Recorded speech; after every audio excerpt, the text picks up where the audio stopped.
the police did, the sheriff and the OSBI did a pretty terrible job about presenting their evidence. They mishandled evidence. They tried to concoct testimony that was probably not true. Their testimony was found to be unreliable by their experts. So it's a pretty shoddy operation. One thing they, within hours after the event, they let the reporters come in, take pictures, and trample over all the evidence. So they didn't really find it. They never found any fingerprints. And they tried to present testimony of a forensic type nature, like hair evidence, but it was really shown by other people to be unreliable. In fact, today you can't really get hair evidence into a case because it's determined to be unreliable as far as a match. Also, I was curious about in the tent. One thing, and I haven't heard you bring this up, it said that they found a bloody shoe print in the tent. But I've also heard since then that the shoe print was the wrong size for Hard's foot. It was the wrong size, and I think at some point it was eventually determined to be a investigator. He had stepped in a pool of blood, and it was probably his footprint, but it wasn't the right size for Hart. And I think the jury was told that in closing argument, and the state never responded and gave a reason why it was his. They presented the evidence of a footprint, but then they couldn't say it was Hart, so the defense counsel said the shoe was too big. Ironically, there was no evidence put on the Hart was size 6 or whatever it was, compared to the size 8 of the footprint. So the attorney just asserted it. He said the Hart's size 6, this is size 8. But it was just his word for it. There was no testimony to actually prove it, but they got away with it.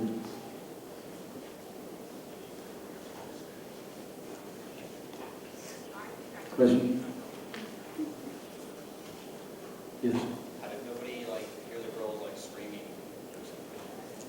There were reports afterwards about somebody hearing screams, but I was told that traditionally at the Girl Scout opening night, all the girls do all night long and scream.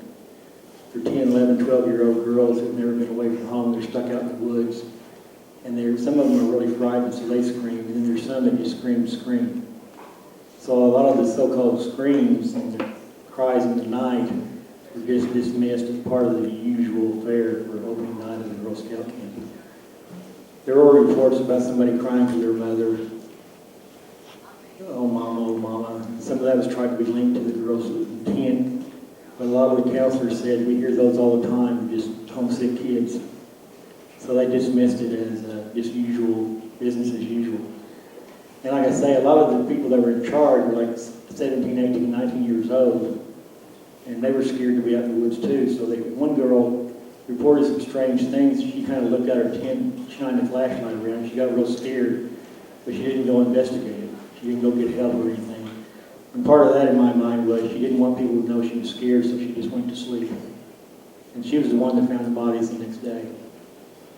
So the Girl Scout defense was, if there was people screaming, the whole place, they were just screaming their heads off, crying, and doing their usual, what little girls do with their camp type stuff. So it was kind of overlooked. Now, one of the Girl Scouts testified at trial that she saw a man that the defense was saying was the real killer, and she said she saw him there that night, walking through the camp. So that was some of the main evidence for the defense that somebody else did it, which is not usually reported too much in any of the factual stories that you read on the internet. Yes? If you were trying the case today, what evidence would you use in order to get him convicted? Well, if it happened today, I would of course have the DNA. So I'd have a suspect from a match somehow. I would either get it through a database, or if we didn't have anything, we would get a sample from the defendant and then see if it matched up. But at the time, he didn't have it.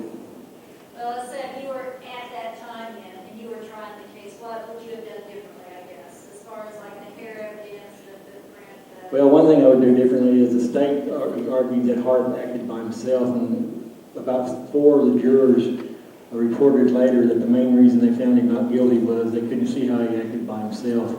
So I would have tried to explain that, how he could have been by himself, or I would have said if he had somebody else helping him, that's irrelevant, but we're mainly just concerned with this one guy here. If we find the other guy later, we'll try him too, which they're allowed to do. I would do that. And they spent a lot of time. What happened was the defense attorneys were taking on a guy who was very experienced, but he wasn't used to people coming at him back. He was kind of a bully prosecutor, and he would intimidate people. Well, the defense attorneys, they had two guys. One was real quiet, and the other was real boisterous. The boisterous guy was real tall. When they would go up to the bench, he would be about this much taller than the prosecutor. And when they would walk up to the bench to talk to the judge, he would go like this, give him an elbow. And he would step on his foot when he got up there. So he tried this kind of physical intimidation on the guy. And it kind of got the prosecutor all stirred up. And also, they objected to virtually everything that was going on. The prosecutors weren't used to that.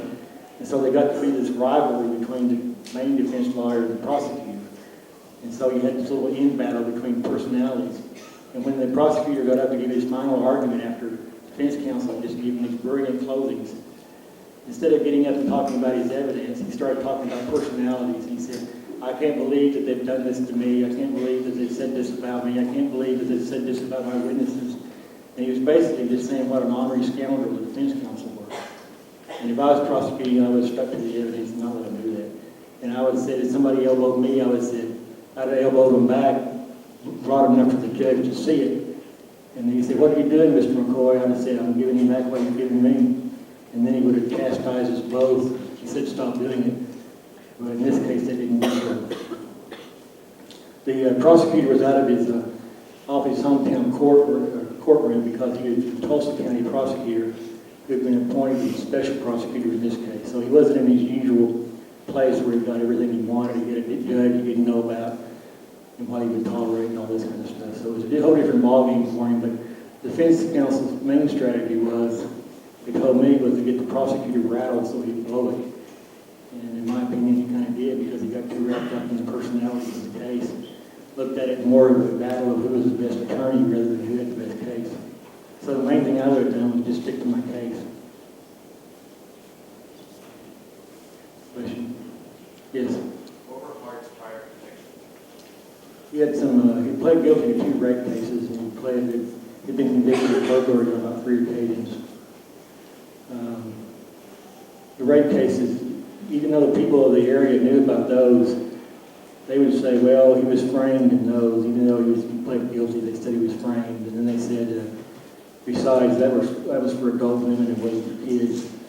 And they had this general concept that Indians cannot commit sexual abuse of children. That was kind of the general theory, that the Indians were such a proud people that they would never commit a crime like this. And that was quite a prevailing attitude at the time, that he'd been just picked up because he was an escaped convict. So a lot of people jumped on his bandwagon. In fact, the Prior paper ran an editorial after he was caught that said we should give him a fair trial.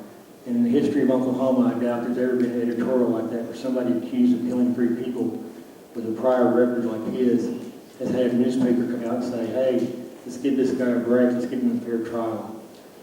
Usually it would be the other way around, for a newspaper to comment like that. But it's a highly unusual case. There was just this general perception that he was a scapegoat. And that was from the get-go.